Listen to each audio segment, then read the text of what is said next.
ایک what's app پر کئی دن پہلے ایک مضمون میں نے اور پڑھا تھا کہ قیامت آنے میں اتنے سال باقی ہیں، 40 سال باقی ہیں یا 30 سال باقی ہیں، ایسا ایک مضمون میں نے پڑھا تھا، وہ بھی غلط ہے، یہ سب بکواس ہیں۔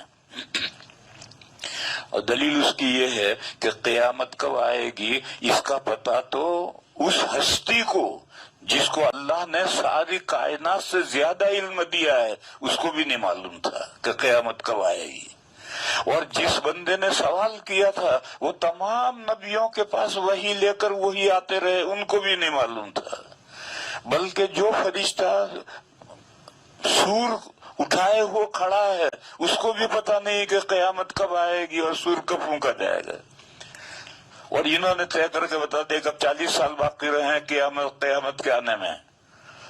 تو اس لیے میرے بھائیوں، قیامت کے تعلق سے زیادہ جذباتی نہیں بننا چاہیے۔ جب بھی قیامت آئے گی آدمی کو اپنے اعمال کے لیے فکر کرنی چاہیے۔ ایک حدیث ہے،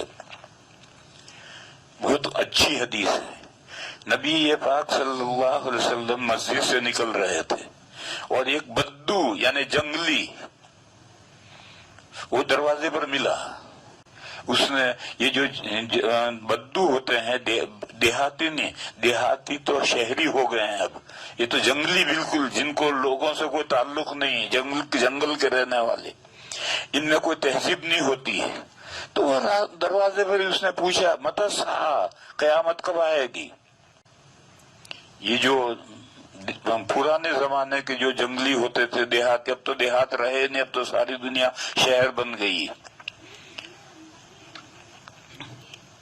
تو حضور نے اس سے پوچھا ما اعددت لہا، تو نے قیامت کے لیے کیا تیاری کی؟